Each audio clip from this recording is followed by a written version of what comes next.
about 2.5 years ago, and we are delighted tonight to have another colloquium series. We have one each semester, and so it gives us an opportunity to showcase the scholarship of our faculty members and also provide an opportunity for students in the community to get a feel for what it's like to be in the academic arena, if you will. And our students serve as respondents. We also have another faculty member responding, and it's a wonderful opportunity for students and faculty to come together for an exceptional teaching and learning experience beyond the classroom. So that is the purpose of our faculty-student colloquium series. Our moderator for this evening is Dr. Renee K. Harrison, and so I would like to invite her up to the podium here. My name is Gay Byron. I serve as the Associate Dean for Academic Affairs here at the School of Divinity. So it is a delight to have Dr. Harrison come and serve as moderator. It was her idea to start this colloquium series, and so we are just so grateful for her commitment to build community and collegiality here at the School of Divinity. Welcome.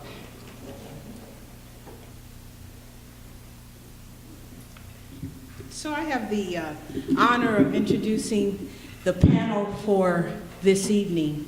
And thank you all for taking the time to come out, especially Dr. Felder's class, who suddenly helped to fill the spaces. So we're eternally grateful. There's no better way to honor Dr. Bellis and her scholarship over the 25+ years here at Howard than to create this moment. And in the spring, we'll have Dr. Davis. Will you stand? He will grace us with his presence and scholarship in the spring. Dr. Bellis has been a professor of Hebrew Bible for the past, 25 years here at Howard. She is the author of numerous books and articles, including Helpmates, Harlots, and Heroes, Women's Stories in the Hebrew Bible, and also Science, Scripture, and Homosexuality with Terry Hufford, and then also Jews and Christians and Theology of Hebrew Scriptures, which is a co-edited volume with Joel Knospe. Today's lecture, Like a Gold Ring in a Pig's Snout, is a beautiful woman without good sense. Feminist Reflections on Proverbs 11:22 is taken from Dr. Bellis' upcoming Proverbs commentary in Liturgical Press Wisdom Commentary Series, which is the first commentary series written totally from a feminist, womanist perspective. I think that's worth celebrating. Born and raised in North Carolina, Dr. Bellis attended Mount Holyoke College and graduated from Duke University with a BA in religion, later Howard University with an MDiv, and then Catholic University with an MA and PhD in Semitic languages, and most recently from Howard University with an MBA. Dr. Bellis, an ordained minister, is a member of the National Capital Presbytery, having served at Providence Presbyterian Church for many years before completing her PhD in Semitic languages. Dr. Bellis has 2 daughters, Margaret and Elizabeth, and 4 grandchildren, Henry, Eliza, Vivian, and Clara. She is married to Jeff Nickel, a physicist, and lives on Capitol Hill in Washington, D.C. Now this one I have to add, because I recently saw Dr. Bellis receive an award for her swimming. Dr. Bellis enjoys swimming, knitting, gardening, and working on her house. Her future hobbies include portrait painting and learning to speak a foreign language, either Spanish or modern Hebrew, but ultimately both. Our first speaker for the day will be none other than Dr. Alice Bellis. And so this year we're happy to acknowledge our student presenter. It's an honor when you're a student and you have this opportunity, because it shows that you are interested in analytical skills and deep introspection on theological texts and Hebrew scriptures, and so on and so forth. So we'd like to welcome Mr. Cecil Andrew Duffy. Can you give him a hand? Mr. Duffy is a Master of Divinity candidate at the Howard University School of Divinity, a graduate of University of Florida. Mr. Duffy holds a degree in telecommunications with a minor in education. While at Howard, Mr. Duffy has been the recipient of the Howard University Trustee Scholarship, the Ivan Earl Taylor Scholarship, and the Joseph H. Jackson Scholarship. He currently serves as the Evans Crawford Graduate Assistant at the historic Andrew Reagan Memorial Chapel. His research focuses on spiritual formation and the impact of chapels on undergraduate students at historically black colleges and universities. He is a member of Alpha Phi Alpha fraternity. Say that again, Dr. Felder. He was named College Brother of the Year and represented the Southern region at the General Conference or Convention in 2011. The eldest child of Minister Troy and attorney Cecily Robinson Duffy, Mr. Duffy has a twin. What's your twin name? Cecily. Yes. And 3 other siblings, Troy, who is a Howard sophomore, Caitlin, who is at Trinity, correct? His family recently celebrated over 100 years of continuous membership at the historic St. John Baptist Church in Miami Overtown neighborhood. He became a licensed minister in 2012, and what a great representative we have here representing the students, Mr. Duffy. Following Mr. Duffy will be none other than Dr. John Ahn, a newly appointed faculty member at Howard University School of Divinity. He's trained in religious studies and Hebrew Bible. He holds the PhD in religious studies from Yale University and the STM from Yale Divinity School and the MDiv from Princeton Theological Seminary and BA from Linguistics and Religious Studies with honors from New York University. He is interested in classic and recent social theories, including cultural trauma and generational consciousness, to better understand the social and cultural developments of ancient Israel and other contemporary actualizations. Mr. Ahn is a recognized scholar in the study of the exilic forced migrations period 6th century BCE. He is the founder and served as the chair of the Exile Forced Migrations Group, it's good, in the Society of Biblical Literature annual meetings, the international meetings, and the program chair of the Hebrew Bible of the SBL Southwest. Dr. Ahn monographs authored and edited include The Prophets Speak on Forced Migrations, By the Irrigation Canals of Babylon, Exiles as Forced Migrations, and Thus Says the Lord, Essays in honor of Robert R. Wilson.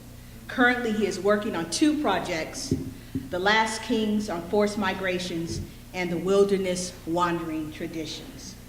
He has led several international NGO projects in the Ukraine, Africa, India, Siberia, and Russia.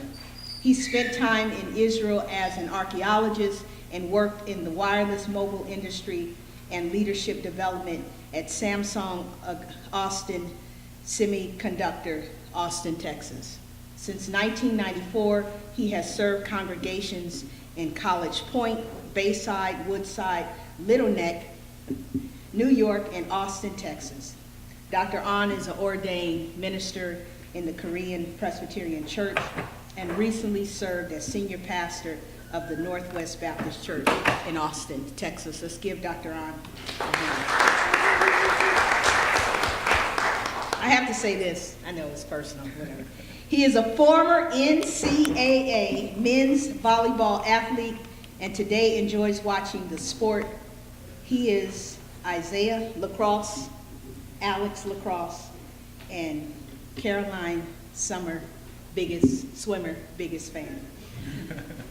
Reverend Yolanda N. Norton is a 5th-year doctoral candidate, a witness for those that are interested in pursuing doctoral degrees She is a fifth-year doctoral candidate. I first met her at the FTE doctoral conference where I was a mentor and she was a young doctoral student, and look at her now. She's a fifth-year doctoral candidate in Hebrew Bible and Ancient Israel and Theology and practice fellow at Vanderbilt University, where our great Dr. Emily Towns is the dean. Her current research interests include womanist interpretation, narrative and literary criticism, and the Parisian period. In particular, her work focuses on the books of Genesis and Ruth and how each text treats foreign women.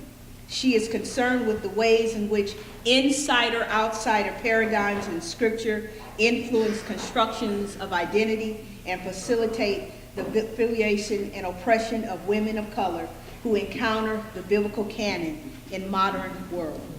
Reverend Norton has published chapters in I Found God in Me, Womanist Biblical Hermeneutic Reader, and Global Perspectives in the Old Testament.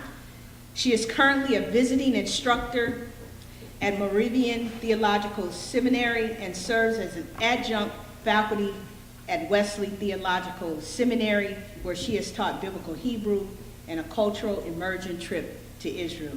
Let us welcome Reverend Norton. They will come in that order, and again, thank you for taking the time from your schedule to be with us today.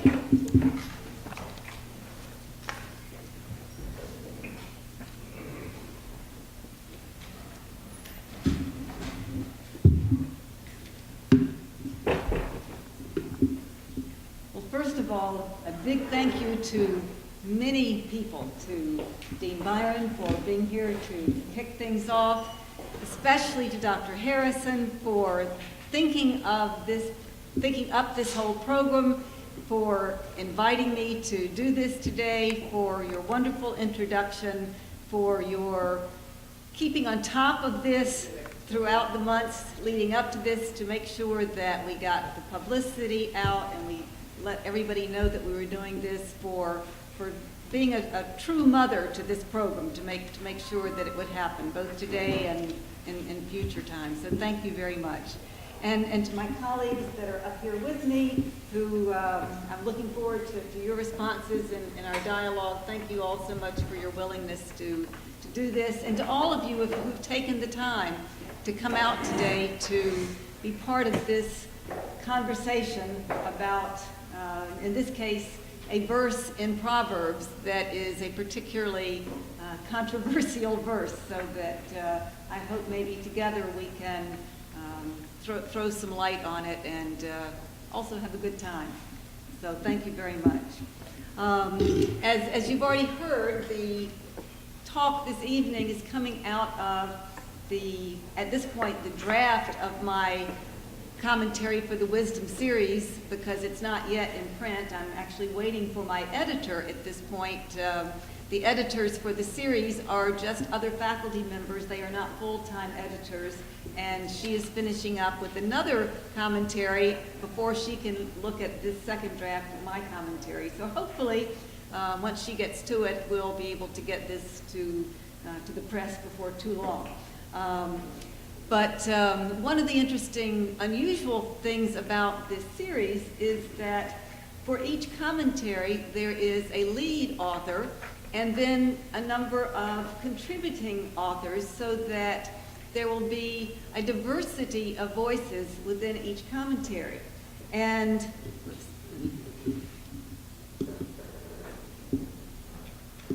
maybe how this PowerPoint works. The contributing voices in my commentary are alumni from Howard Divinity School, some of which I think you probably know, and I think some of them are here today. Cindy Lee Dlamini, Deborah Inyama, Nashiki Knight, Beverly Reddy, and March Wood. If you are here, would you please stand so that you can be recognized?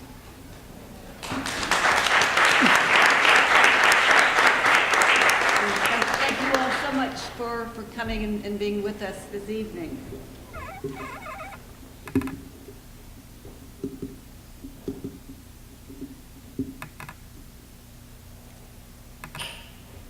So before we get to this strange verse, I have some foundation laying that I want to do. Contemporary biblical scholarship tends to view Proverbs as the work of the conservative elites, scribes whose comfortable position in society facilitated their view that God rewards the good and the evil according to their deeds, what in the earlier part of the Bible we call the Deuteronomistic philosophy. And those who see Proverbs as reflecting this easy, simple, complacent, or naive, we might call it optimism, often prefer books like Job and Kohelet, which are thought to question the traditional view, whereas Proverbs is thought to be a conservative book. And frequently, feminist scholars fit into this sort of view of the book of Proverbs, adding concerns about the implied reader being a son, which requires women to read as if we were male. On the other hand, in spite of some very negative feminine imagery, which we will talk about in a moment, Proverbs does include some of the most positive feminine imagery of the divine in the entire Jewish canon, and Christian canon for that matter, reflecting high social status for women at the time that it came into its final form. So the book of Proverbs does reflect the social world in which it was written.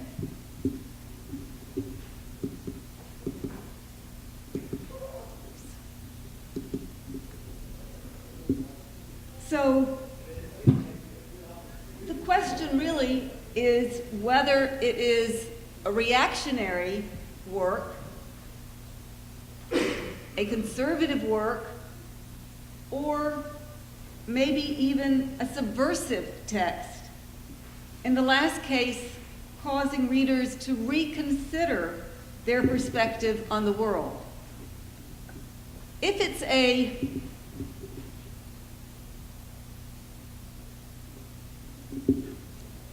I'm uncomfortable with PowerPoint being behind me rather than where I can see it. I'll have to get used to this way of doing it.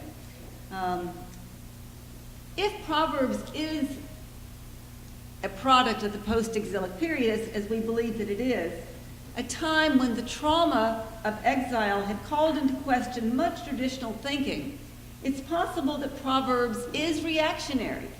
People might have reacted by wanting things to go back to the way they were before. It's also possible that it was just conservative, people wanting things to stay the same. But there's enough contradictory material in the book to suggest that the authors may have intended the book to cause readers to think, to reflect, to ponder, and to question, rather than to simply learn old saws by heart. And if this is the case, then Proverbs might be fairly subversive and much more interesting than just a book of old proverbs that people were supposed to learn.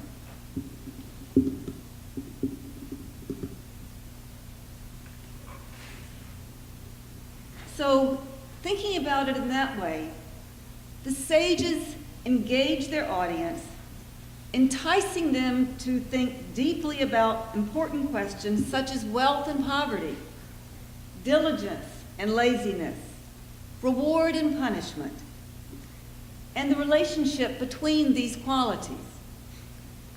Is poverty always a result of laziness? What is the responsibility of the person of integrity toward the poor?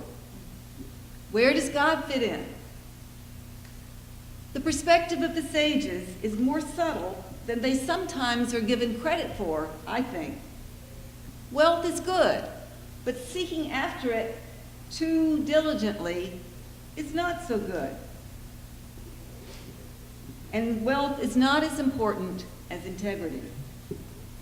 Poverty is caused sometimes by laziness, and diligence certainly does tend to lead to wealth. But other factors also lead to poverty, and in the last analysis, a poor integrity is better than a rich corruption.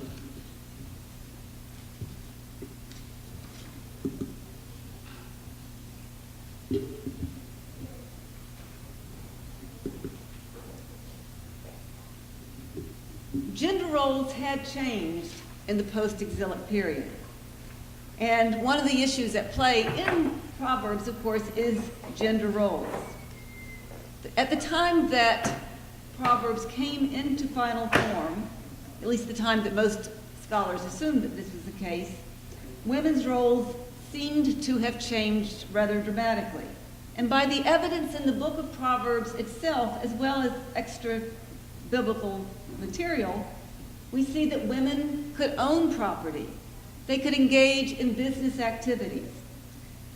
One imagines that some parts of the society may not have been happy about these new situations. Indeed, one can see some negative attitudes in some of the Proverbs that we find, especially in some of those that are called, where women are called strange women, especially in the first 9 chapters of Proverbs. And there are a few Proverbs scattered throughout even the core sections after chapter 9. For example, 19:13. Let's see, do I have this up here?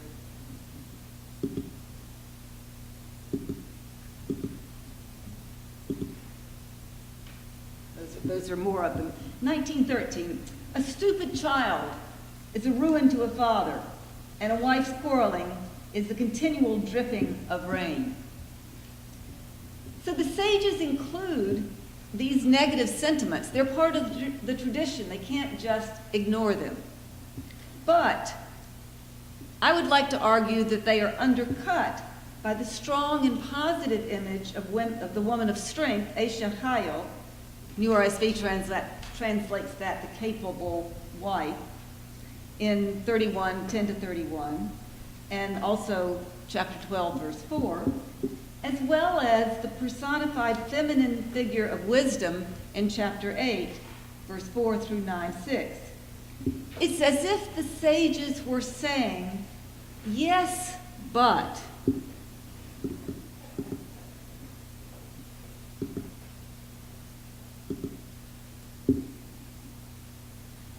So they don't want to directly deny the, I'll call them cranks, complaints. But they want to overshadow them with more positive material. So Crystal Meyer, a German feminist biblical scholar, suggests that the old traditions weren't erased, but they're passed on in creative new ways. Using old traditions, reframing them, Proverbs makes bold new statements within the well-known format of a collection of bromides and stereotyped complaints. Even the structure of the book as a whole suggests intentionality of this sort. So here's the structure.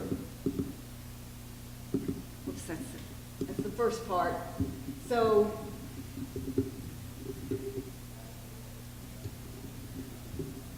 you've got the first 9 chapters, which is the part where you get all of the strange woman material. And then second part, Proverbs of Solomon, and then the third part divided into 3 pieces. And then the fourth part, which is often thought of as a kind of appendix, and the fifth part, the capable woman, the woman of strength material. That was supposed to come up earlier. All right, well, PowerPoint is not working perfectly.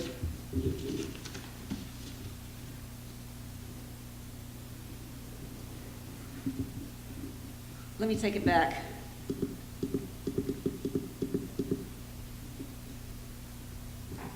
Part 1 is advice mainly of fathers to sons, but concludes with a banquet of wisdom and folly, where the feminine divine wisdom clearly has the upper hand and permits the modern reader, at least, to retrospectively consider the feminine images of the section. This is further balanced by part 5, which is the ode to the woman of strength, Aisha Chayil, divine wisdom's human counterpart. And then we've got parts 2, 3, 4a, and 4b, which are again mainly advice of fathers to sons, but that's balanced by part 4c, which is advice of a mother to her son. So the way it's structured also helps show that the sages may have been trying to make a point about gender. But there's one other structural matter I want to talk about quickly before, how much time do I have now? Who's the timekeeper?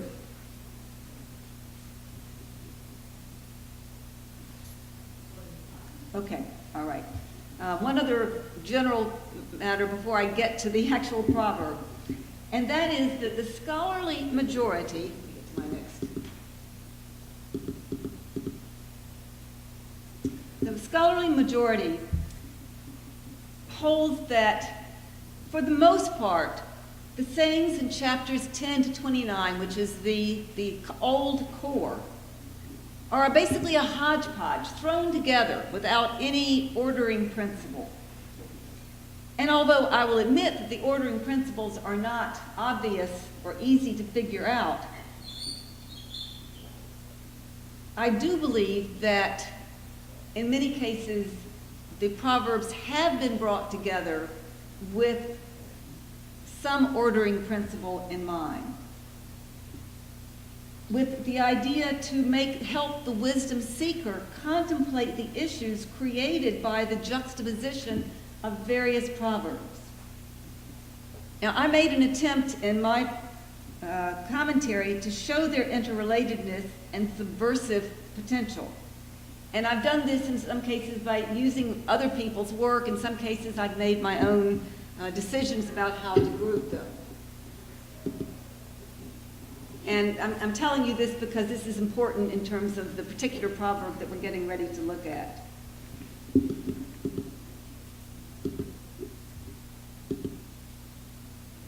Okay, let's see.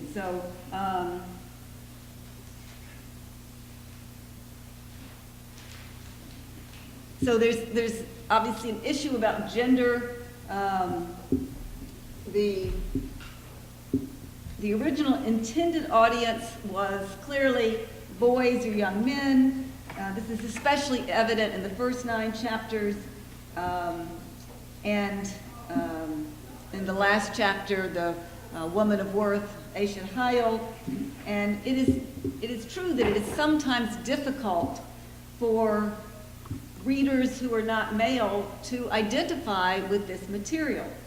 And it's not only women who have trouble, but if you're a gay man or if you're anybody who's not really looking for love, the imagery in Proverbs may not be all that useful. Most contemporary readers must edit the material to make this aspect meaningful for our experience today. But we don't have to turn ourselves into men in order to read Proverbs.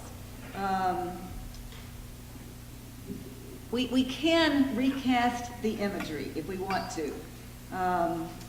We can turn the negative feminine images into negative masculine images. The strange woman can become the philandering man.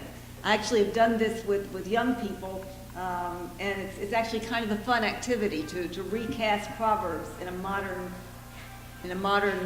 landscape and reverse the gender imagery and see what you get. But the ultimate point of the book is not about finding a mate. It's about bonding with wisdom, and that's a gender-neutral activity. Marriage with wisdom is universally necessary, and that's ultimately what the book of Proverbs is about. So I'm going to take you now to the cluster of Proverbs in which 1122 is the center. Just quickly go over these, not going to spend a lot of time on them, but it starts, I believe, with 1115, and you'll see that most of these Proverbs have something to do with financial gain. If they aren't financial, they are reward and punishment of some sort. Guaranteeing loans in 15. 16 we have the other feminine imagery in this cluster in 15 or in 16, and it's a complicated proverb because we have one version of it in the Masoretic text, which is the original Hebrew, and a different version of it in the Greek, in the Septuagint, and the New RSV, which is the translation that this commentary is following, uses the Greek text for this verse rather than the Masoretic text. So you get two very different readings depending on whether you go with the Hebrew or the Greek. And then going on to 17, again, kind people reward themselves, cruel ones don't, wicked earn no real gain. Then 19, those who are steadfast in justice. I prefer the word righteousness, so I keep on switching the word righteous to justice. That's just my own private beef. And so forth and so on. Crooked minds are an abomination to the Lord, so forth. Verse 21, be assured the wicked will not go unpunished, but those who are just will escape. So all of these proverbs, in one way or the other, deal with rewards and punishments. Many of them have to do with money, but not exclusively. And if we have time, we can come back and look at them a little more closely, but I want to have enough time to really deal with our focal proverb of 22. So let me move my notes around a little bit to make sure that I am with you. All right, so there's 22. I'm going to skip over the rest of the cluster. Again, we can come back to it if we have time. So there are two questions that we need to ask about this proverb. First, how do we understand the proverb itself? And secondly, once we have done that, to the best that we can, how does it fit into this cluster, which I've taken all this time to set up? So we want to look at that. First, how do we understand the proverb itself? It's a metaphor, and metaphors can be tricky. Many people, I think, misunderstand this because they see it and they immediately assume that the woman is being compared to a pig. That's sort of the quick first reaction that you get seeing this or hearing this proverb. But let's do a quick little technical discussion of metaphors. There are two parts of the metaphor. The first is called the tenor, and the second is called the vehicle. The tenor is the subject about which we are trying to learn something more through the process of having a metaphor. And the vehicle is the image that's used to tell us something more about the tenor. An example from Shakespeare. In all the world's the stage, and it goes on from there, of course, world is the tenor, and stage is the vehicle. That phrase, we're trying to learn something more about the world. So world is the tenor, and the stage is the vehicle which is telling us something more about the world, right? Now, that's a fairly simple one, but that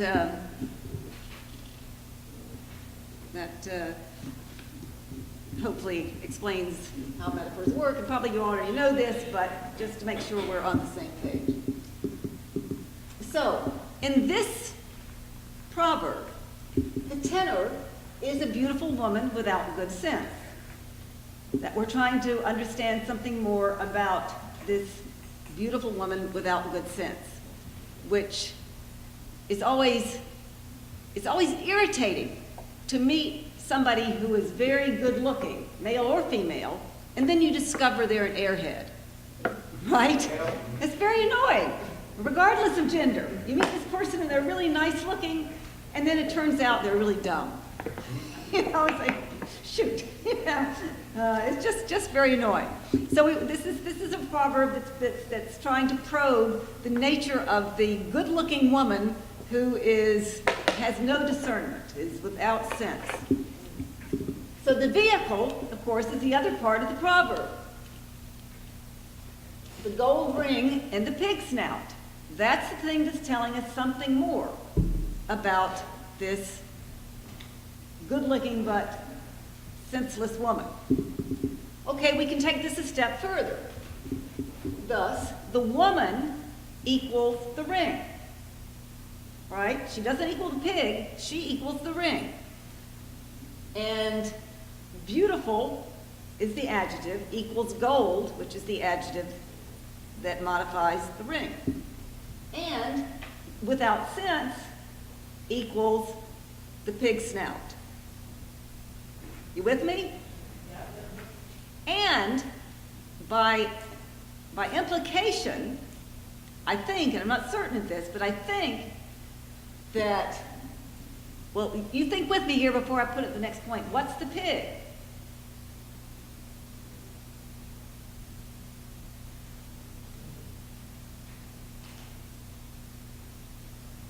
Who would be wearing the gold ring? And men and women both could wear gold rings in biblical times.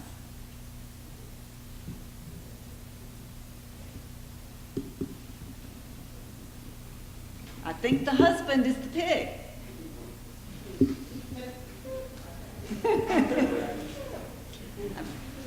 I'm not sure of that, but I think that's the image. Because if you look at Proverbs 12:4, the woman is the crown on the man's head. So, and since there is evidence that both men and women wore nose rings in biblical times, I think the image is the pig is a man, you know, a man wearing a nose ring. And the idea, I think, is that if a man connects with a senseless woman, he's a pig with a gold ring in his nose, I think. So the ultimate, joke may not be the right word, but the barb is much more against a man in this than it is against a woman. So the man is stupid enough to go with that kind of a woman. He's the one that's the pig with the gold ring that looks ridiculous, I think. You can think about that and tell me if I'm off base here, but I think that's the image that you're supposed to get.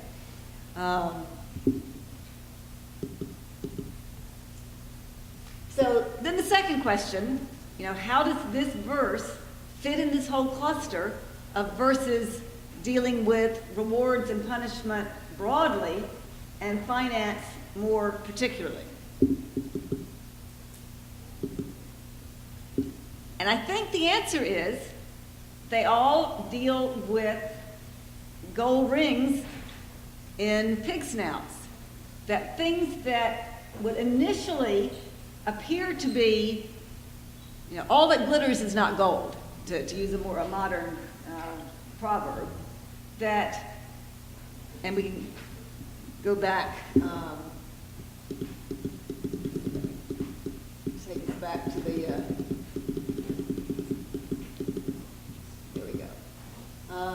So to guarantee loans for a stranger brings trouble, but there's safety in refusing to do so. Well, the reason you would guarantee a loan for a stranger in those days is because it brought in huge amount of interest. It was a risky thing to do because they didn't have the kind of modern safeguards we had. So it made a lot of money, but it was also a very risky proposition. And the proverb is saying, just don't do it. It's too dangerous. Just, play it safe. So the point here is that guaranteeing a loan is that gold ring in the pig snout, I think. And similarly, the second one, again, this is depending on which of these versions you read. The MT, the Masoretic text, a beautiful woman gets honor, an aggressive man gains riches. And I think the point here, putting it in the context of the whole cluster, is that a beautiful woman gets honor because people assume that good-looking people also are good on the inside. But that only works for so long. Once people get to know that woman, if she turns out to be senseless, the magic stops. And the same thing is true with the aggressive man going after riches. That works for a while, but there comes a point when people say, wait a minute, I'm not going to do business with that character anymore because he's doing bad things to me. So I think in the context of the whole cluster, this proverb, there's some limits being put on this proverb within the context of the whole thing. I think that's the idea of putting proverbs in context, is the interplay between the proverbs tells us more than just an individual proverb by itself. The idle, again, if you read it with the Greek, it gets more complicated. I'm going to skip over that for a moment just to get to the other ones. Those who are kind reward themselves. The cruel do themselves harm. So again, the cruel are people who are doing things that they think are gold rings, but in fact are going to really actually hurt themselves. And the other side of the coin is the kind people. The wicked earn no real gain. Again, they think they're doing something that's going to help themselves, but it's not the case. And so forth and so on. You can go down this whole list and see each one, in one way or the other, being related to verse 22. The people going after things that they think are going to get them somewhere, but actually are not. We haven't really looked at the ones after 22. The desire of the just, ends only in good, the expectation of the wicked, in wrath, and so forth and so on. Let's see, how am I doing on time? I should.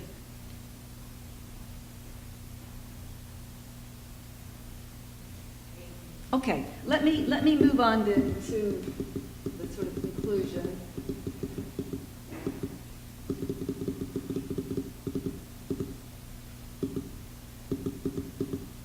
Whoops, I went too far. Sorry about that.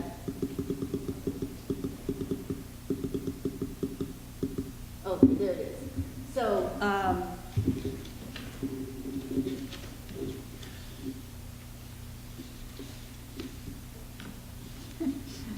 disorganized here.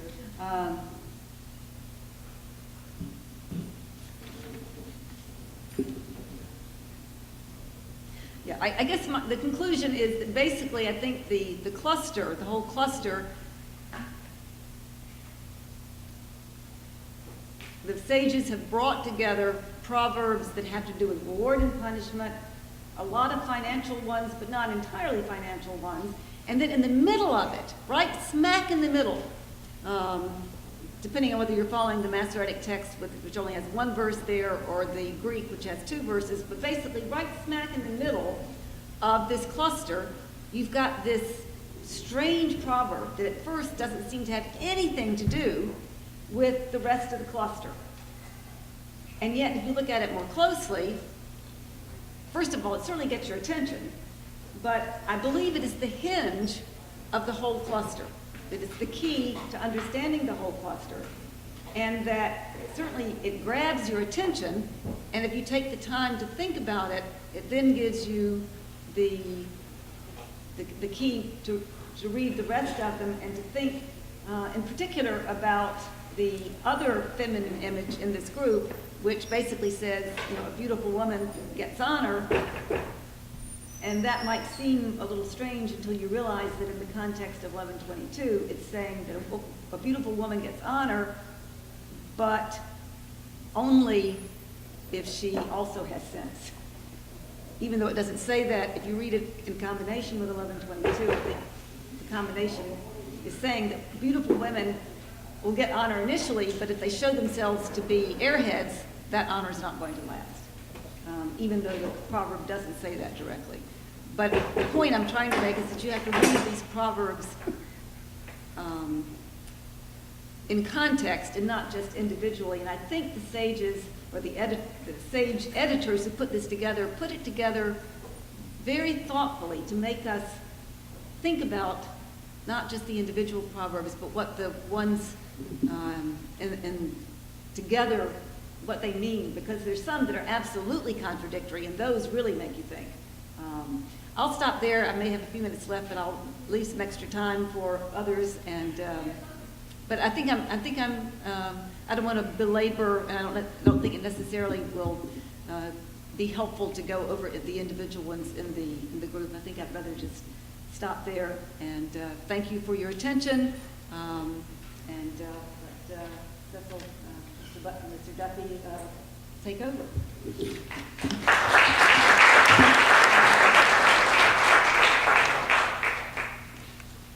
Good evening, everyone.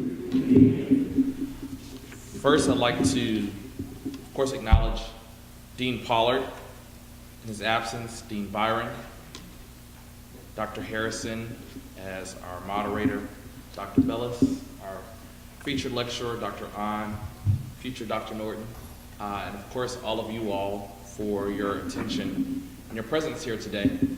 I'd also like to acknowledge my brother who's here, as well as Chiamaka and Pezzi, who are chapel assistants, and our many friends. Thank you all for supporting.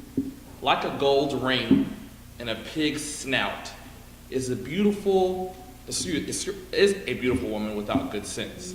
Proverbs 11, verse number 22. When the title of this talk was announced in chapel yesterday, there was a mixture of shock and laughter. Truth be told, I too was jolted upon hearing these words. The image of a pig wearing a gold ring compared to a woman as beautiful as Josephine Baker or Nia Long, yet with no moral judgment, pushes and shakes you abruptly and with surprise. Yet I would contend and argue and agree also with this evening's featured lecturer that in this post-exilic period, when we believe this proverb surfaced, it was meant to do just that. Jar the audience so much that the principle will remain fastened to the mind of the hearer years after the initial warning. My purpose this evening is threefold. One, to affirm Dr. Bellis's work generally and specifically. Number two, to extend Dr. Bellis's work generally and specifically. And most importantly, to spark and continue a conversation about feminism, womanism, social justice, and liberation, all around biblical interpretation. Old Testament scholars like Carol Fontaine and Christine Roy Yoder, who wrote commentaries for the Woman's Bible Commentary, volumes 1 and 2 respectively, and my Old Testament professor, Dr. Nisha Jr., would have me to mention the importance of the book of Proverbs. We know that Proverbs is important as it is proto-canonical, existing in both the Protestant and Jewish canons, and it is found in the wisdom section of the Protestant and Catholic canons in the Ketubim of the Tanakh. Wisdom literature tends to be concerned with humanity and reflects on experiences.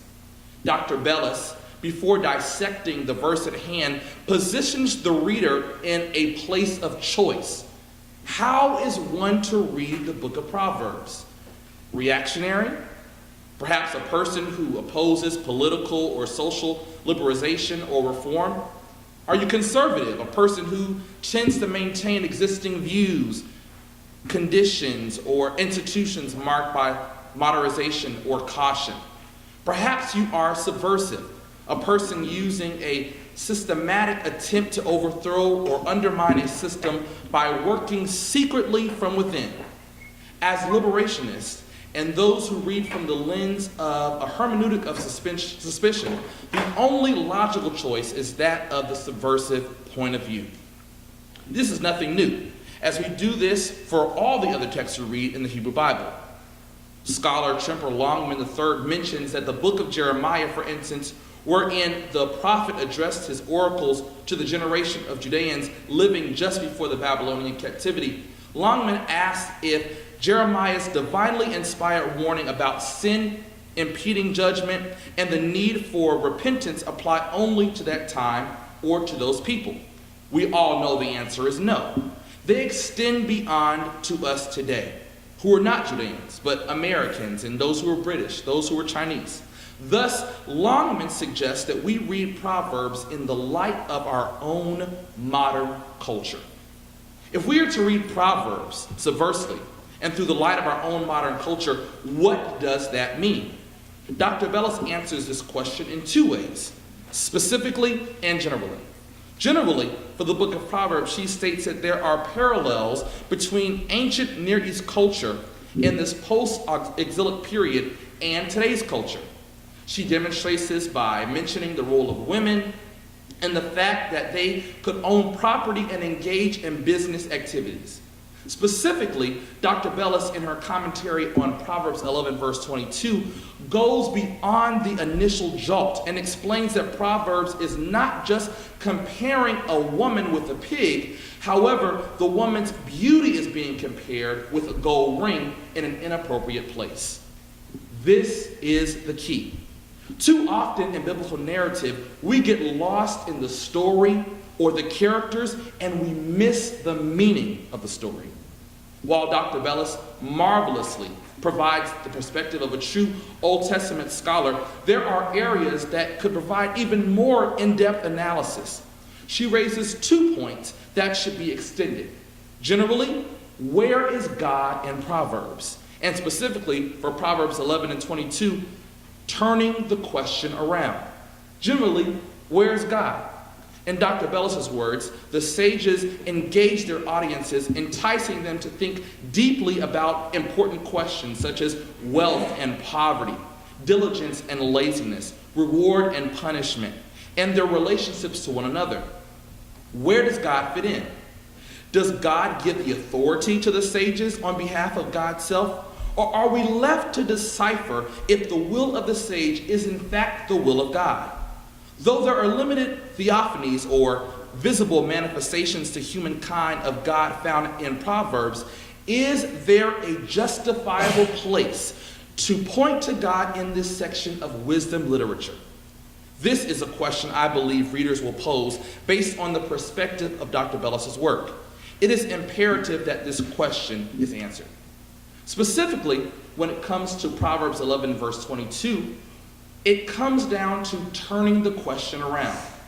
Dr. Bellis offers, in lieu of the woman, an image of a handsome but rakish man, one that would work for modern readers. He is well-dressed, but ultimately a profligate. And in the tradition of many African American scholars, I also turn to my own tradition and asked my resident Old Testament scholar, my mother, her opinion on the verse. Saying that she had no issue with the beauty and gold comparison, she did, as Dr. Bellis, offer the notion to flip the script. In her example, the man is also well-dressed, yet without money. He appears well-groomed and confident, but he has children at home who go hungry due to his greed and the selfishness of their father.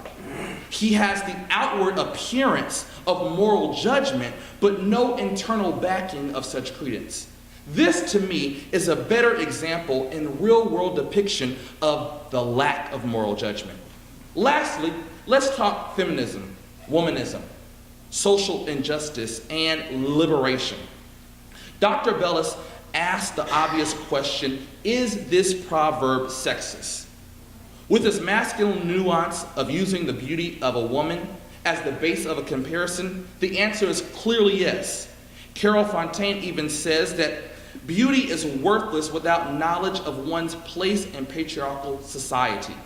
But Tremper Longman concludes that we just cannot escape the fact that proverb, in its ancient setting, is addressed to young men, and that the Old Testament culture was male-dominant. Does this mean that we are off the hook or may continue to perpetuate these levels of oppression? Absolutely not. Let me speak to the black church in regards to womanism. We all know that Proverbs is meant for a male audience, but from the black church perspective, sages, preachers, and pastors aren't just giving advice to men-only audiences anymore. In fact, according to the Pew Research Center, The gender composition among Christians who are black has women at 59% and men at 41% in the year 2014. How does the black church reach and keep women? How does the black church care for the physical, financial, and mental health of black women? Or are the words of authors like Candace Gorham, who wrote the Ebony Exodus Project, Why Some Black Women Are Walking Out on Religion and Others Should Too, are those words true? Generally, if we're going to talk about feminism and womanism, we can't leave out the social justice for those who are differently abled individuals. How do we read Proverbs like Proverbs 26 and 12? Like a lame man's leg which hangs useless is a proverb in the mouth of fools. Does this speak to an individual who's a wheelchair user, the physically disabled, or a person with a mobility issue? This brings us back to how we read Proverbs and biblical texts in general. As liberationists, we must continue to find alternative views from the conservative and reactionary voices. Dr. Bellis' suggestions to read from the subversive lens allows us to, from within the system, unlock, reveal, expose, unravel, unchain, and explain biblical texts in an unoppressive manner. After all, liberation is not just for the text to free the people, but for the people to free the text. Thank you.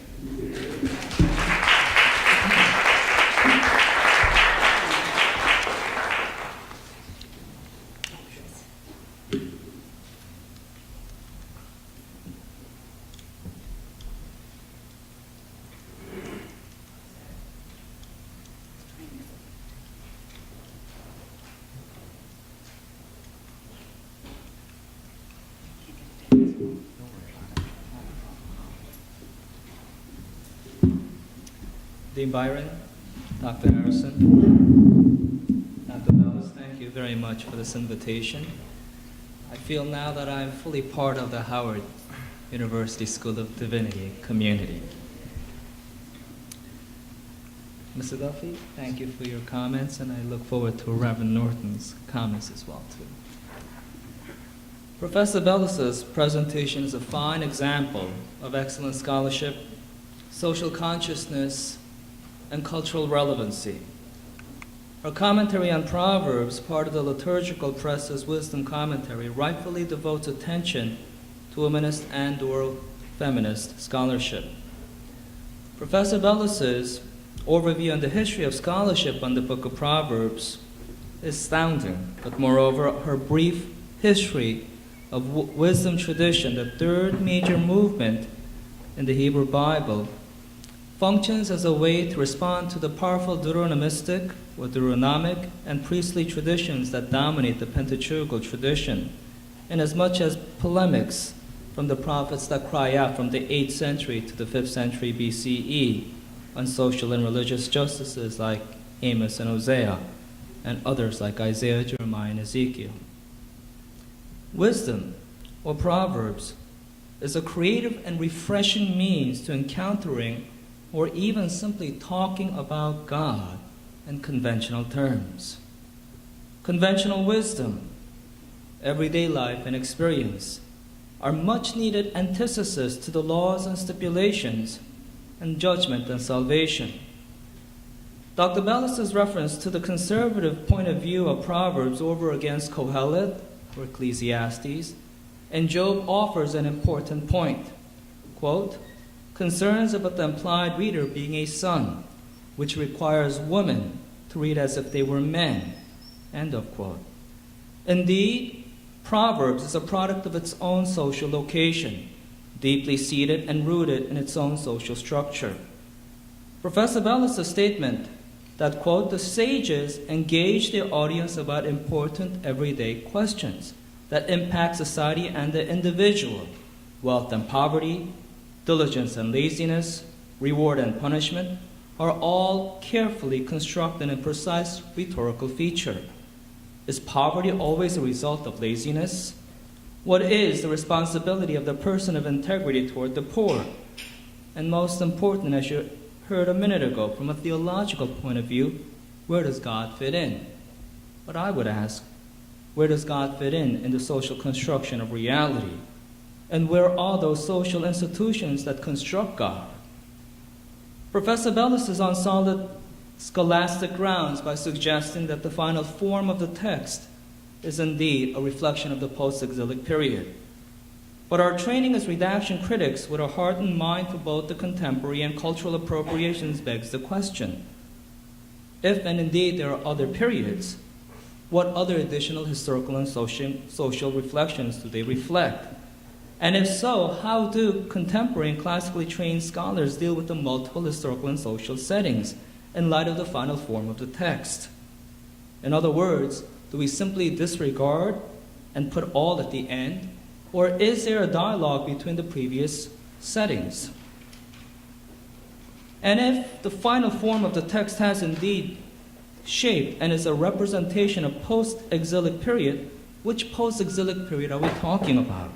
Are we speaking about those who remained in Persia? Or are we talking about those who returned back to Yehud and starting up? No. Are we talking about the early post-exilic period? Are we talking about the middle post-exilic? Or are we talking about the late post-exilic periods running into the Greco-Roman times? We need a bit more clarification there. I am Brevard Child's last disciple, the father of canonical approach, taught 42 years at Yale. He was a masterful reader of the text. But whenever he spotted texts that protruded from the ground, he gave it its original Sitzim Leben and then attempted to find it and to discover and to place it in the final form of the canon. I appreciate that approach, and I defend it.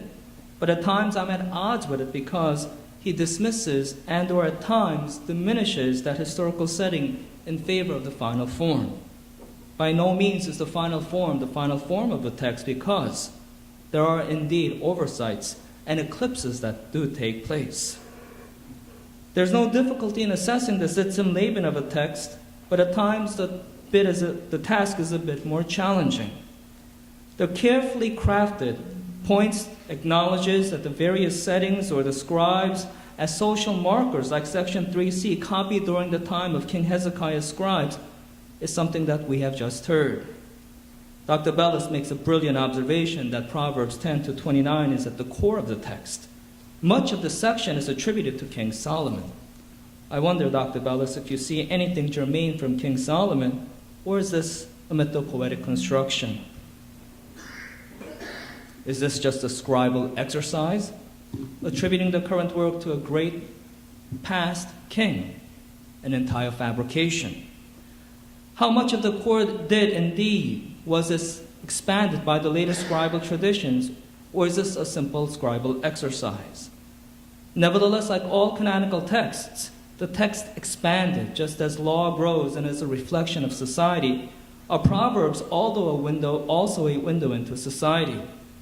Or is there something parallel in formation of Proverbs per se as in the Pentateuchal tradition or in the Isaianic tradition? In short, Proverbs appears to be economically framed, as is in the prologue and epilogue of the book of Job, and even in the sections of Kohelet. And so within this final movement, within the wisdom tradition, clearly the canon was open.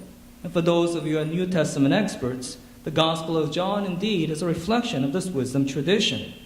And so my final three questions are as follows. First, Proverbs 19:13. A stupid child is ruin to a father, and a wife's quarreling is a continual dripping of rain. Ironically, this can be observed in modern day life, be it pre-exilic, exilic, or even post-exilic. In fact, there is some truth in this statement even today, but most men would never dare to say, honey, you're a continuously dripping rain at home or in the public, especially if his wife is sitting next to him. Indeed, how stupid that would be to a father who looks at his son, his grown married son, shaking his head and saying he still hasn't learned after seeing me beaten up these many years. And so, Dr. Bellis, do you think the sages are doing something more than just conventional wisdom? Or is there a subversive undertone against the previous generation of scribes, especially in light of gender issues, in a playful manner? Second question. I appreciate your fine text critical work, the thought that went into your examining the Septuagint in comparison to the Masoretic text, offering close reading. The outcome is indeed fascinating. Eventual destruction of the unrighteous and the reward of the steadfast. Your key verse this evening, chapter 11, verse 22. Like a gold ring and a pig's snout is a beautiful woman without good sense, is precisely placed between the wicked who will not go unpunished, and the righteous who will escape. And the desire of the righteous ends only in good, and the wicked in wrath. The observation on financial matters is quite ingenious in verses 12 and 22. This is well taken.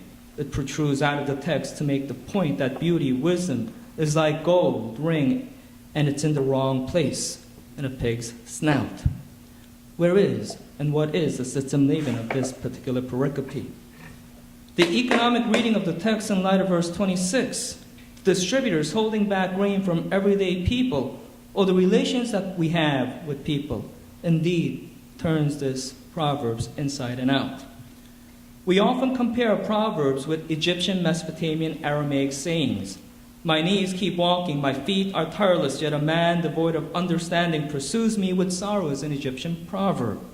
Treat not lightly the words of a king, let it be healing for thy flesh is a Samaritan proverb. I lifted sand, and I have carried salt, but there is nothing heavier than rage, an Aramaic proverb. Or some of you may know, do not throw your pearls to the swines. But how about cross-cultural proverbs? Son, always keep in mind the age of your parents. It is an occasion for joy. He acts before he speaks, and then speaks according to his action. That's Confucius in the 6th century BCE. In good times, most of the young people behave well. In bad years, most of them abandon themselves to evil. Why is it that some men become great and others become small? This is Mencius, 4th to 3rd century BC. Is there a place for cross-cultural readings in contemporary feminist biblical scholarship? And lastly, the Hebrew Bible and New Testament scholars are in debt to works and scholarship from Phyllis Tribble, Elizabeth Fiorenza, Catherine Sackenfeld, and others who advanced a hermeneutic of suspicion, among others. And now it is given much to a generation of scholars like yourself, Crystal Myers in Germany and Crystal Myers at Duke. There's a new wave of younger contemporary scholars like Jacqueline Lapsley, whispering the word, hearing women's voices in the Old Testament, calling for a hermeneutic of trust. In your view, where and what does the future of feminist biblical studies look like? Thank you.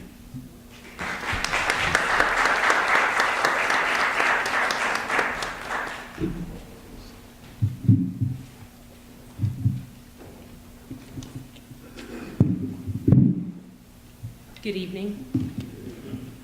I want to thank Dean Byron, Dr. Harrison, Bellis for having me here. As I thought through this text, I was particularly concerned by competing interests. So in considering Dr. Bellis's evaluation of Proverbs 11, and more specifically 11:22, my response more broadly exists on three levels: historical, literary, and ideological.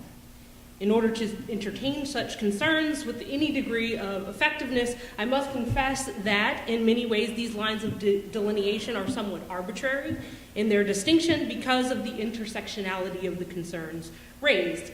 That is to say that the historical and literary concerns are both informed by and derived from my ideological presuppositions.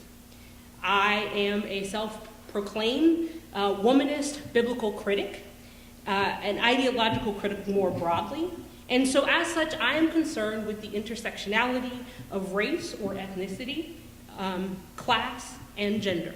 So as I considered these texts, these were the things that were my primary concern. In reading Dr. Bellis's evaluation of Proverbs 11:22 and more broadly of the Proverbs, was intrigued by her evaluation of the community of people that lies behind the biblical Proverbs, that is to say this conservative elite community. From a literary perspective, I was drawn to her concerns about the dichotomy between wealth and honor outlined in the various examples offered by the writer of Proverbs. And I considered all of these things because the Proverbs are supposed to have a heuristic or pedagogical function. That is to say, they create cultural models. Cultural models being, as Clifford Geertz says, that these things that hold together in and of themselves an intrinsic double aspect. That is to say that they give meaning, that is an objective conceptual form, to social and psychological realities, both by shaping themselves to it and by shaping the text to themselves. So, as I began to make my way through this text, I decided that because of Dr. Bellis's apt historical and literary moves, it was best for me to consider primarily for this moment the ideological. From an ideological perspective, I was less concerned with the ideology necessarily of the author, the redactor, and or reader here of this material in its original context, because in some ways it is difficult to impossible to retrieve. I was more concerned with the ideological concerns of its reception. And, so it felt apropos to pay attention to how race, gender, and ethnicity and class all meshed in a reading of this material. I was moved by Dr. Bellis's questioning of whether or not this text does in fact compare women with pigs. In trying to consider the efficacy of this argument, what I was left with was an uncomfortable tension. Because if in fact this text does compare women with pigs, we are left with a historical legacy that is unfortunate and difficult for African American women. We're left with the contentions as offered by Katie Cannon in her seminal work, Katie's Canon, that our black foremothers were referred to as brood sows and breeders at slave auctions, that black people were stripped naked and exposed in public view and dehumanized with pokes and crude examination. However, the alternative, accepting Dr. Bellis's understanding that in fact the woman was the gold ring and the man was the pig, in the context of the larger Proverbs, left me equally uncomfortable.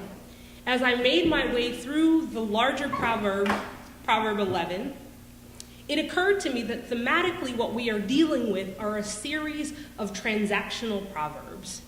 And if in fact these are transactional moments, we can't do anything but evaluate the woman still as a transactional being. That is to say that her value is determined by her utility.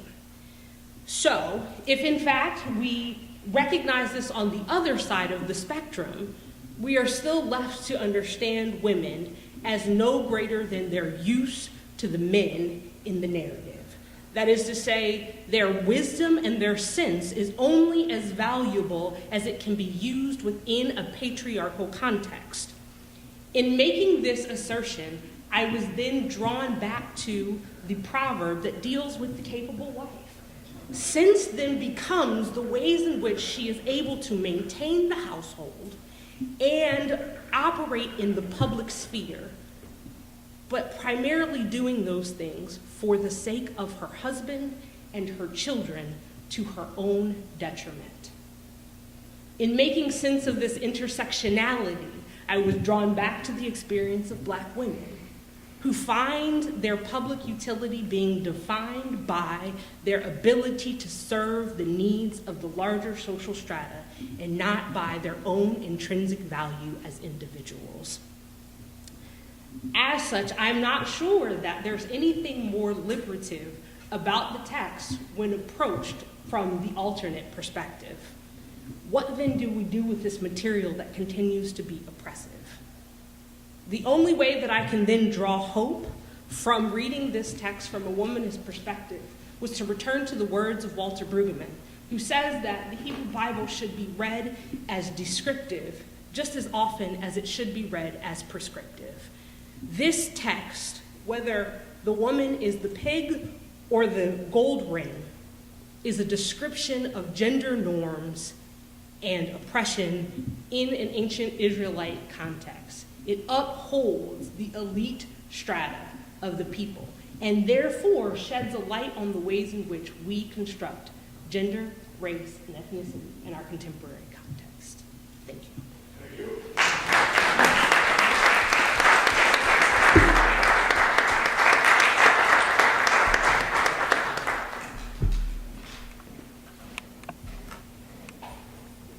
Long walk to freedom. Oh, how rich.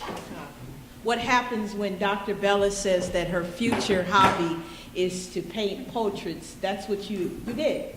You painted a beautiful picture for us today. And then Cecil came up and offered us a way to give us power as people of color to own how we interpret the text.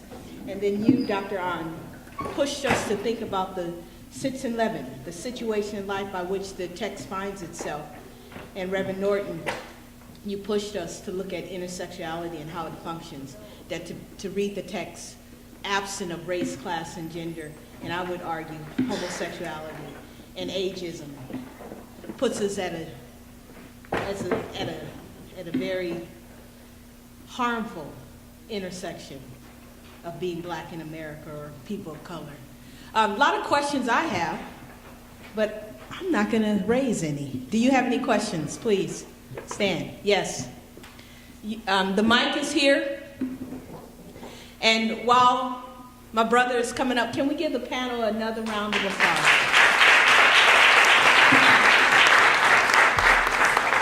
And so I would say to you, use the mic here, come up as each person finishes, and we'll moderate from there. Thank you very much. Certainly thanks to all of the panelists for your time and sharing, as well as your scholarship.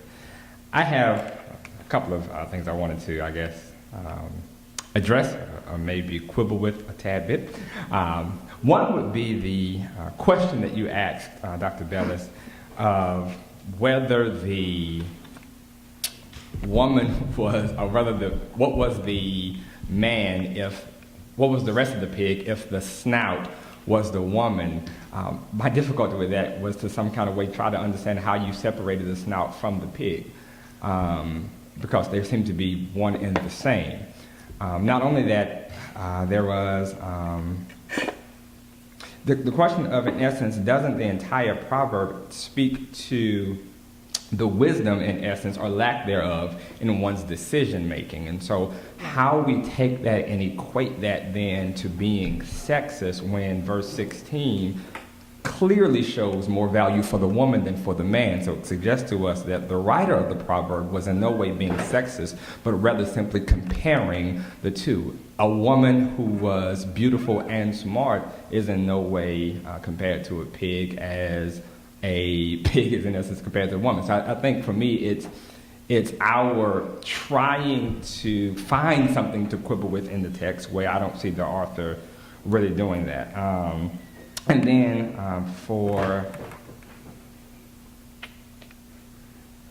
Reverend Norton, the question you asked, or rather you presented the idea of women as transactions, because you're saying these are transactional texts.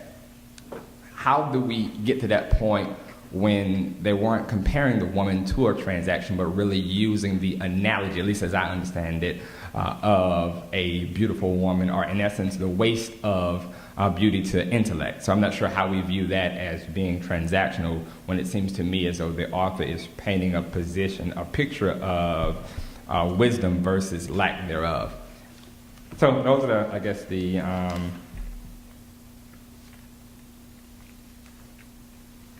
those are the ones I guess I would leave. So particularly the snout to the pig thing. And the woman is being compared to the ring. Excuse me, the ring, not the snout. Okay. What if you draw out the relationships? Right. What's compared to the snout, in effect, is the lack of sense. Okay. The ring, she's compared to the ring. The beauty is compared to gold. The lack of sense is compared to the snout. Okay. I think. Okay, and Does- so how does do that we? help? It does. So how then do we? I guess for me, how do we balance our understanding of, at least the understanding of 22 being sexist, when I see a tremendous balance with 16, whereas the quality and value of the woman is put higher than that of the man. So how do we even view the author Well, as I mean, being the question sexist? is it sexist? Right. Also, I'm saying, I mean, so far the panelists seems to have presented the entire thing as being sexist, and so I've heard very little. Right, because I'm not seeing it myself. If it's understood as the woman is being compared to a ring, Okay. then I don't see that as intrinsically sexist, especially if you view the pig as the husband. Okay. The image then is more of a poke at a husband who is dumb enough to not see that it takes more than beauty to make a full person. And then when you look back at 16, in light of this, again, a beautiful woman gains honor. Well, okay, that's fine, but the fuller reality is again, it takes more than beauty to keep honor. Right. And again, that the proverb doesn't say that, but in combination with 22, I think it's sort of, you can put those two together, and Beauty and that's the fact. conclusion you come to. To me, but I know Reverend Norton and I are not agreeing at this point.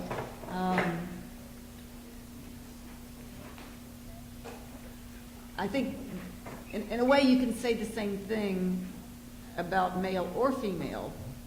And I think we do, whether you call it transactional or not, we do, as we interact with people, male or female, we do make judgments. I like this person, she's good looking and she's smart. I like this person, he's handsome and he's smart. Yes, I am. We make those judgments about people, for better or worse. I think that's just human nature. And sometimes often our first impressions are correct, but sometimes we misjudge people, and then as we get to know them better, we discover, wait, they deceived us. Anyway. I may have misheard your part with the analogy of the woman and And the man. ring. So thanks. Okay, yeah. But To further kind of clarify my point, one of the things that Dr. Bellis says in her statements is that these individual proverbs fit into a larger context. And when you read the various verses, the various proverbs within Proverbs 11, they're largely transactional. So they're geared towards their how a particular kind of person functions relative to other people. So if we understand the conglomeration of the Proverbs as not accidental, but being about a certain ethos, then we have to ask ourselves the question, what is the purpose of this particular metaphor?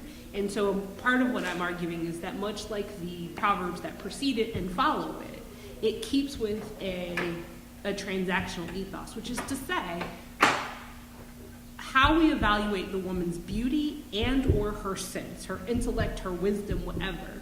We want to know these things for the sake of something else, how they benefit, that the ethos carries throughout the proverb.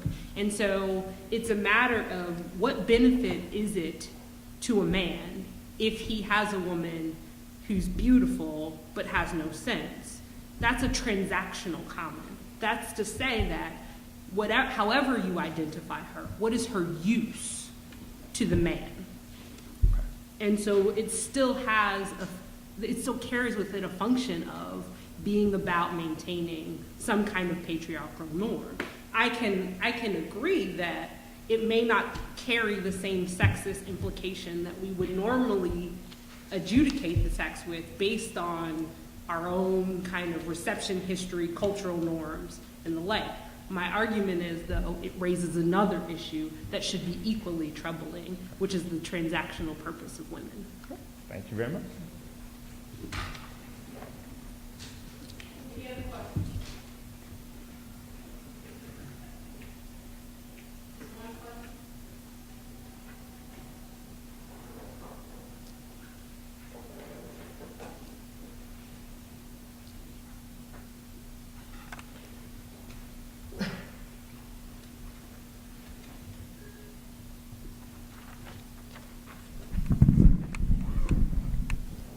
Good evening.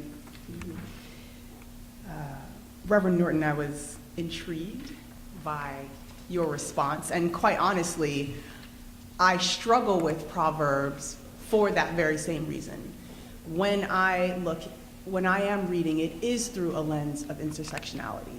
So there is this real tug, and in trying to revere a text, because it is part of this book, this canon, and at the same time to recognize how this does or does not reflect me, even as people laud Proverbs 31 for all of those same reasons that you're talking about.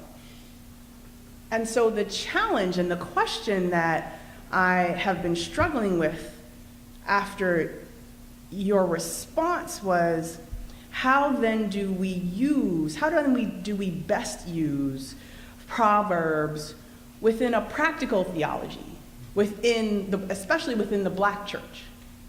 How do we then how do we continue to help further members and believers' theology and stretch them to look at that critically? Because if we're looking at 11:22 and we can look at the nuances, and I think it's wonderful, Dr. Bellis, how you have begun to how you deconstruct this one proverb in a way that is a teaching tool for people to be able to see just within kind of the grammatical construct. But as we juxtapose it to Proverbs 31 and we look at, Black women who assume Proverbs 31 to be who they are in the midst of overextension, in the midst of exhaustion, in the midst of lack of self-care and high rates of depression, how do we use the text? I think, first of all, it's an excellent question. I think that I pointed out when I spoke sort of the role of the Black church to look at Black women, at least from the oppressive sense, ensuring that the Black church is caring for Black women in their financial state, their mental state, and their physical state. So for me, I think it's continuing, as Dr. Bellis suggested earlier, is to flip the script. So, how are we reading the text and allowing there to be an offering of such that is going to be positive? How is this advice that was once, for males now going to properly affect females? And I think that's the question, and that's sort of the tension that we sit in today is, continuing to offer this information, not from a negative point of view, expose it for what it is. Yes, there are some items that are sexist. There are some items that are oppressive. But how do we change that, flip it so that it changes that narrative? I would kind of echo that and just say I think part of the issue that we run into in the church is that we try to universally make these texts prescriptive. And so, again, to Brueggemann's point, that this is just as much a mirror of who we are as it is an ideal of who we should be. And so, even as I was thinking about this kind of constructing of the text as a conservative elite text, in the back of my mind, I couldn't help but reflect on the ways in which white conservative elite norms are proliferated into our context, but equally pernicious are the ways in which Black ecclesial conservative elite norms create constructs for both men and women that serve these kind of utilitarian functions, wherein all relationships become economic, right? They serve a kind of public facility function. And so in some ways, this text becomes an opportunity to facilitate a conversation about those kinds of norms.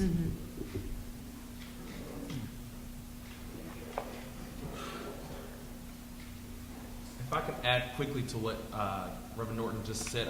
I had a conversation with my younger sister, who's 12 years old, on Saturday, and she asked me what I was doing. So I told her I was preparing for this particular message, sharing this talk, and she said, "Did your professor pick you, or did he choose so and so and so?" And I said, "Why do you think that my professor is a male?" And so she immediately said, "Oh, well, you know, when I came up to Howard a few months ago, I met Dr. Ware, and that's, you know, who I'm thinking you're talking about." I said, "No, you know, my professor, Dr. Bellis, is the individual giving the conversation. But I think more importantly, I switched the conversation to such where she realizes there are women professors here, and not just that on a basic level, but how do I continue to drive home this notion that, you know, you don't always pick the status quo as to what you believe, but how do you question, push back, you know, what is necessarily believed universally?" So I'm not a divinity student, but for me, when I use Proverbs personally when I'm at different points. So one way I use Proverbs is when I'm at I don't know the proper word to, some weird point, let's say. I'll go through Proverbs and I will find things that convict me and things that encourage me. Yeah, this whole thing about Proverbs 31 type of woman, my mom at her 70th birthday, that came up over and over and over again, and it's true. And so some of that kind of concept of the work ethic, or, you know, you just got to do it, you got to do whatever. But I, as a woman over 45, not married, go through this thing of, you know, well, is it, you know, and have an engineering degree, so to some level when it comes to analyzing or being able to, about some things, you know, go through with any individual, you know, whatever, you know, on that level. And have even had a guy tell me that thing of my innate thing of speaking out, it's not embarrassing, but some level of male ego is problematic. But moving forward, or evolution of that, so yeah, I'm struggling, or I look at that, but the evolution of that for me as a lay person, the very distinct Old Testament, New Testament, I'm also operating in knowing that we're all equal. And I think about last semester when Dean Kinney came and spoke that whole thing, and then when we had the questioning later, but you do have to have some structure and order. So for me, one sort of way, in order to work within a confine, one sort of way that I kind of look at it is in the different interactions. So let's say it is a male that I like, then maybe I might pull back a little to get an understanding innately without necessarily asking him how he operates. But then if it's a male that I'm not interested in, I may push and prick in my points, or, you know, in my strength, just to see, okay, how is he responding, you know, that innate structure kind of thing, even if structurally or organizationally he may be above me or below me, because those things do come up. Men have these egos, whatever, and in the reality of the world, you have to learn how to move around, not difficult people, but what may be blockages. And sometimes you may have to use your wisdom, or right now I'm, even before this, struggling with, you know, women now, we're in a culture outside of church where women are using their pretty, and they're not apologetic about it. And they may be working some wisdom when they're using their pretty, but the pretty is on display. And then the last thing, I've been looking particularly at one particular black church, and there seems to be a real culture of this. I mean, yes, you have to have something to make marriages work, but a real culture of that kind of women, not be submissive, but pull back in your role, like not in a don't work or, you know, don't be strong, but there's some kind of culture in one particular church that I've, you know, aware of or been looking at, where that's a strong thread. And I mean, I like the church, but I'm not married, and that kind of concept I'm struggling with. Okay, well, if I were to get married, then would I just automatically feed into that, or how do you then, you know, when you have knowledge and you operate certain ways, then, you know, if you want to work in a larger context, do you need to conform, or do you figure out how to hide your nonconformity to move around in those circles? So. We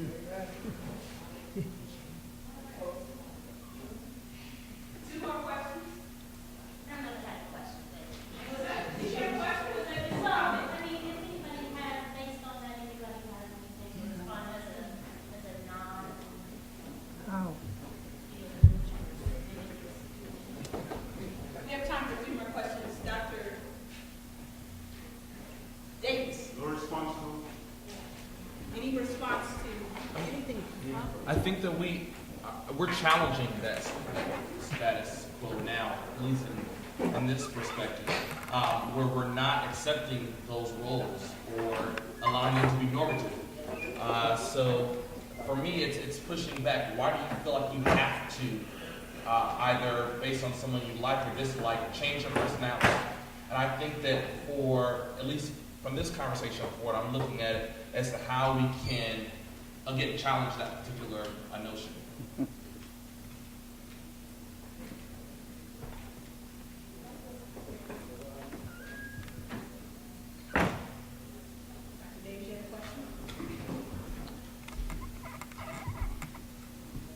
Corduroy Davis, teaching in theology. I want to thank the 4 of you for a very stimulating presentation. And I have so many questions, but time does not permit, as you would imagine. To Dr. Bellis, first of all, you spoke of Proverbs as being more subversive. But when you look at the entire thrust of the collection, would you be prepared to consider that it was more coercive than subversive? Coercive, yes. It was pushing in a certain direction without attempting to undermine all the different ways of its reception. So that's just something that's going through my mind for now. But one of your footnotes where you said that you prefer the word righteousness to justice. Other way around. Yes, I wanted you to speak on that, so make a note of that. Mr. Duffy, I really liked the way in which you dealt with the question of hermeneutical, I call it hermeneutical diversification, different ways in which the Hebrew text right across is done. But towards the end of your speech, you spoke about liberation in the text, right? And it's not that we are to liberate the text or the text to liberate us. My question is, to what extent, in terms of the reading, would you say that in addressing the text from a kind of spiritual and moral position, the text tends to read you rather than you reading the text? That's just a question. Dr. Ann, again, welcome to Howard. And the wonderful way in which you have demonstrated that here today, I find it to be very, very, very, very helpful. You're speaking about redaction criticism and the way in which the redactors must have done something then. As you spoke, I couldn't help of linking the book of Proverbs with the Psalter, right? Because clearly in the Psalter, we have 150 Psalms, yes, but somehow it's not one writer, and certainly it is not David. Right? So, with all those going on, to what extent would you say that this collection comes together more as an address to God, in a very sort of secular way? Because here is it that the Proverbs is attempting to pull from, you use the phrase Sitzumleben, to pull from the Sitzumleben the kinds of things that kind of lift the reader towards a closer recognition with God. And Dr. Yolanda, I really was proud of your presentation, really was proud. And when you were speaking about transactionality, would you say that you find, especially in the Psalter, a tremendous amount of transaction with God, so that transactionality becomes not so much something that has to do with race and class and gender, etc., but our relationship with God as we are attempting to extract from God something to make life better for us? So, 4 questions, here you go. Wow. I'm not sure I understand the word coercive. No, coercive. Coercive? Yeah. When you coerce, you're pushing, pushing around, but putting all the values, putting all the things to display. Okay, I like that. Okay, thank you. And why I prefer the translation justice to righteousness, the word, the root tzedek and tzedekah in Hebrew means both righteousness and justice. But there's no word in English that combines both of those meanings. And so you have to choose when you translate one or the other. And in English Bibles, we always use righteous or righteousness. In some other languages, I think Spanish, they use whatever the Spanish word is for justice.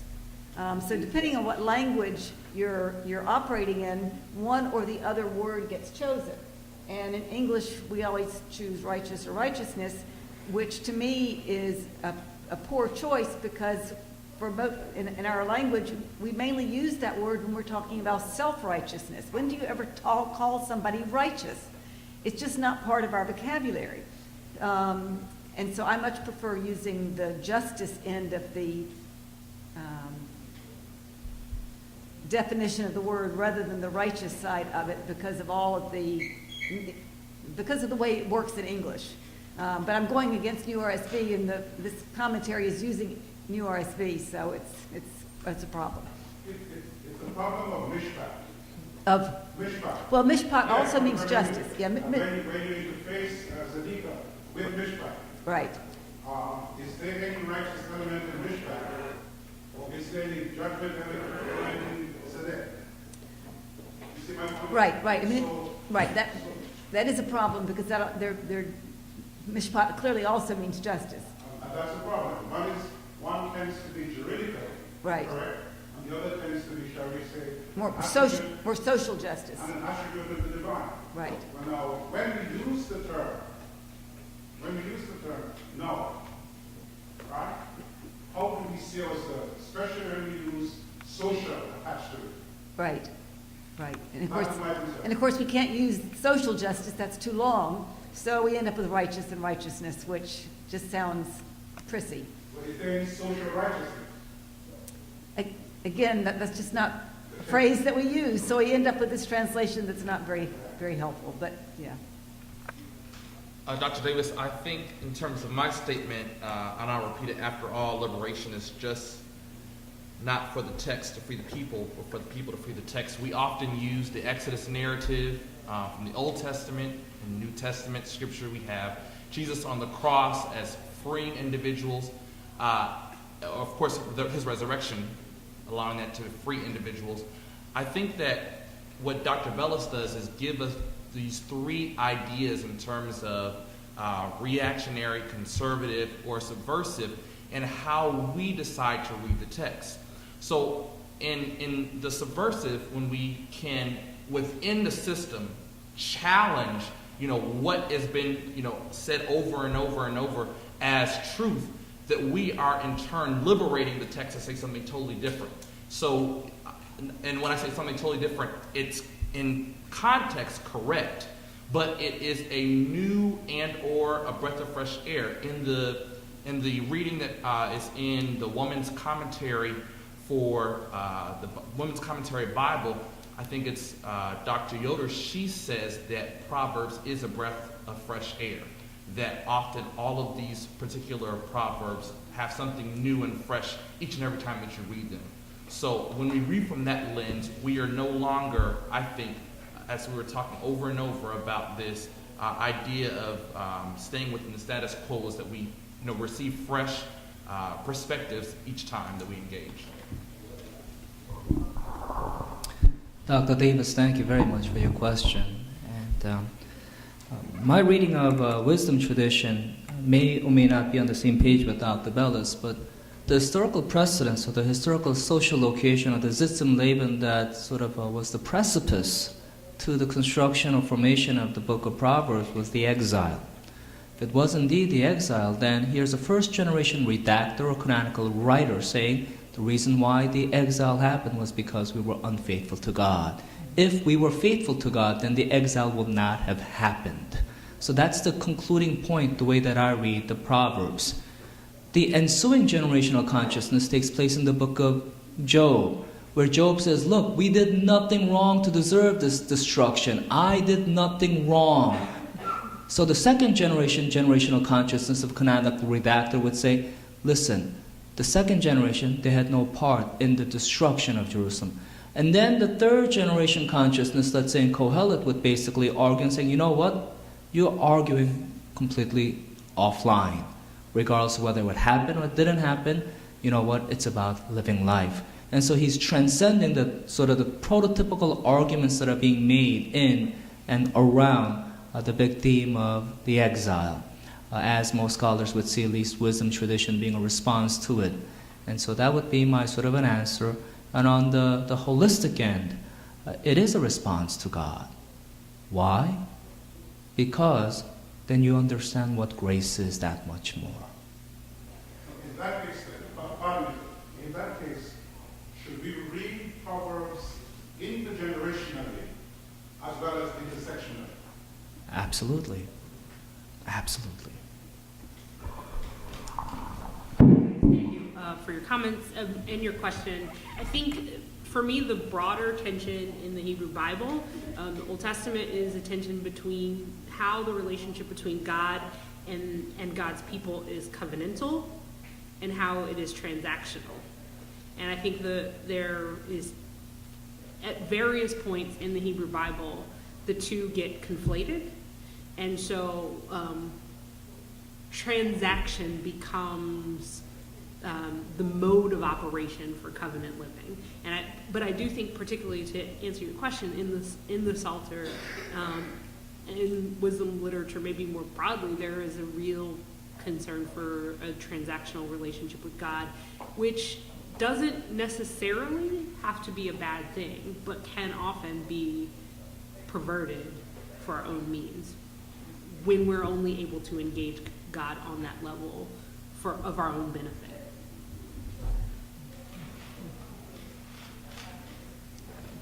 I want to add a question. I was going to add it at the end, but it kind of fits right in with what Dr. Davis raised, and I kind of want to tie in now. So I want to correct an English version of the German. I said Sitzenleben, but it's actually Sitz, the German phrase of the situation we find ourselves in life. So in the context of that, and then thinking about what Dr.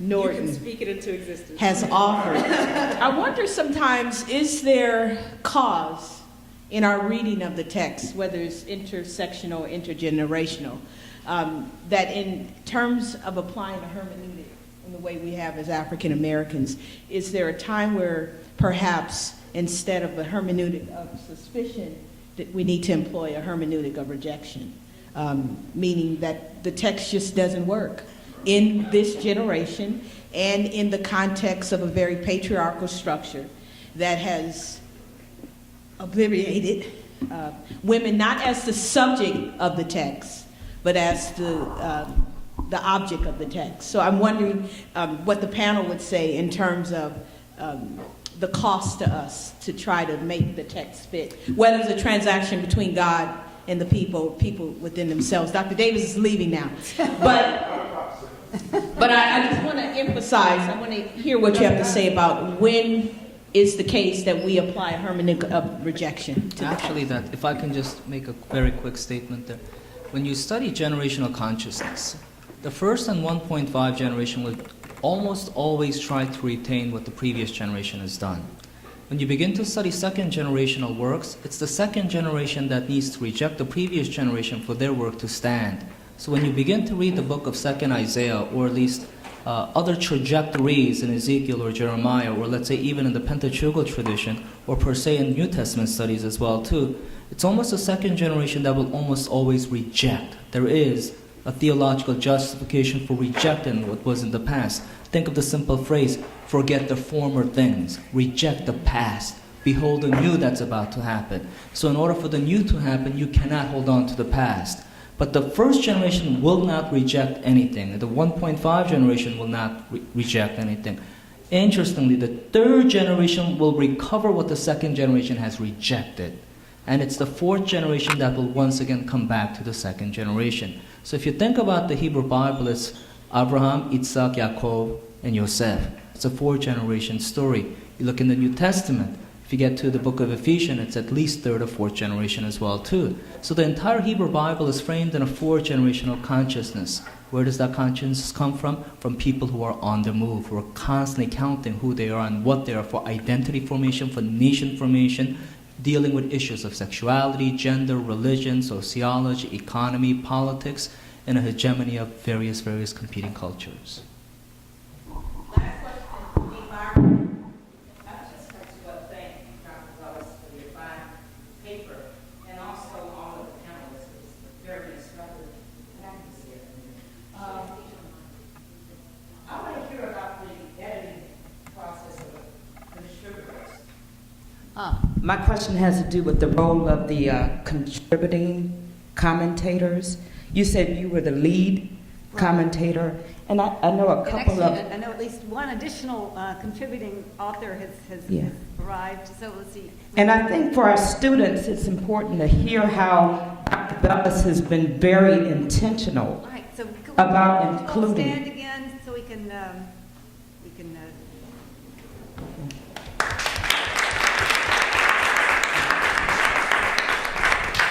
So what was their role, and how did you go about inviting them and soliciting their input into the commentary? Each of them has written a piece on, well, in some cases on one chapter of Proverbs. In March's case, because hers is kind of an unusual contribution in that it's coming from a Buddhist perspective. It's a more general sort of take, excuse me, it's a more general take on Proverbs. And I'm not sure yet, because we haven't gotten to this point, exactly what it's going to look like in the finished commentary. In fact, I just got this week proofs of the first volumes. They aren't even the final copies yet, but I got proofs of Micah and a New Testament one that I have not even opened yet to look at. I've just been too busy to open, but to see what it's going to look like. But the contributing authors' pieces will be, I don't know, they may be sidebars, they may be, I'm not sure how they're going to be integrated, but the pieces that are on particular chapters will obviously be put in the area of that chapter. I'm not sure where March's piece will be put, since it's a more general piece. But the idea is to provide a diversity of voices. And so essentially, where I had students that were had Hebrew was one criterion, were heading to grad school, or had a particular unusual perspective, such as March's. I reached out, and if they were interested, we went forward with it. So it is possible that they may want me to add some additional voices. So I'm not certain of that, but if so, if there's anybody who would be interested in doing this, let me know, because it is possible that they may want some more. Right. Okay. So we're going to bring this to a close, but I actually want to bring March and Sinale and Yvonne and Beverly and who else? I think it's two more. Yeah, Nashika. Nashika. Yeah. So come down to the front, will you, for a second? Because I think it's important, especially within this theological setting, and this is not to make any slight on what we do as people of faith, but I think there's a tendency sometimes to be anti-intellectual. And I just want to lift for one moment the work of these students to contribute to a commentary that will contribute to how we interpret the text in theological education. So let's give them a hand.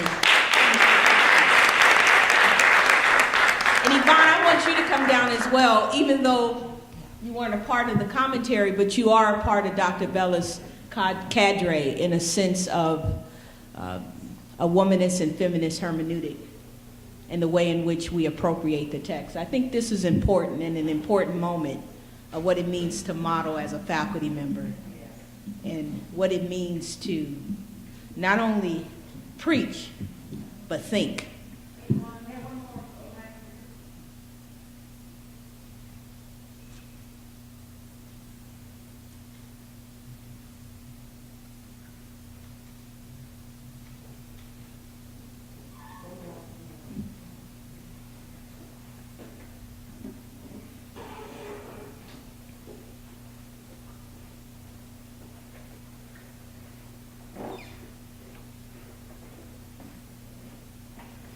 Okay, and with that in mind, with Mr. Duffy and Dr. Ahn and Dr. Norton, please stand because you're added to this canon as well. And can we give our speakers another round of applause?